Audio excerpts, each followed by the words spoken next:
Kapuso actor na si Ken Chan na umano'y nagtatago dahil meron ng standing warrant of arrest laban sa kanya. Eto ang chika ni OG Diaz sa showbiz update vlog nila ni Mama Loy kasama si Josa Poco na napapanood sa ngayon sa YouTube. Bungad ng kanilang kilalang content creator. Isang dapat maareglo at matapos ay ito'y kay Ken Chan na mula ng ibinalita natin dito ay ilan na yung tumatawag sa akin para patotohanang meron daw silang case against Ken Chan. At eto'y tungkol sa mga investment nila na ipasok kay Ken Chan at may nagpasa pa sa akin na may warrant of arrest ani OG. Base sa dokumento ay People of the Philippines versus Ken Steven Angeles Chan. Pagpapatuloy pa ni OG, meron pang pangalan ng miyembro ng pamilya ni Ken Chan as in incorporators doon sa sinampang kaso sa kanya.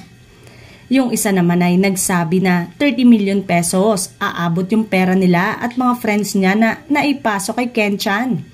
Tapos, meron pang isa na naghahabol din ng kanyang pera kay Ken Chan na ginagawang front. Yung mga businesses na sabi sa akin ay hindi naman daw naasikaso ng madalas ni Ken Chan.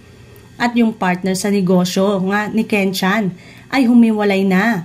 Parang yun ang itinuturong salarin na humakot ng kanilang investment. Totoo ba yun? Ang pahayag ni OG. Tanong ni Mama Loy, so totoo nga kaya nay na nagpaalis siya doon sa teleserye dahil sa kaso? Dagdag pa, bagkus ang pinost ni Ken Chan ay yung nanalo siyang outstanding entrepreneur and actor. Ay baliwala lahat ang ito kapag may ganong issue tungkol sa integridad at dignidad. Kaya dapat umano ito ay harapin ni Ken Chan at kung meron mang pagkakautang mula sa mga investors at kung ano man ang mga naipangakon dapat to pa rin. Kaya Ken Chan, bukas pa rin ang OG Diaz Showbiz Update para sa iyong panig. Anya pa. Say pa ni Mama Loy, sana maayos.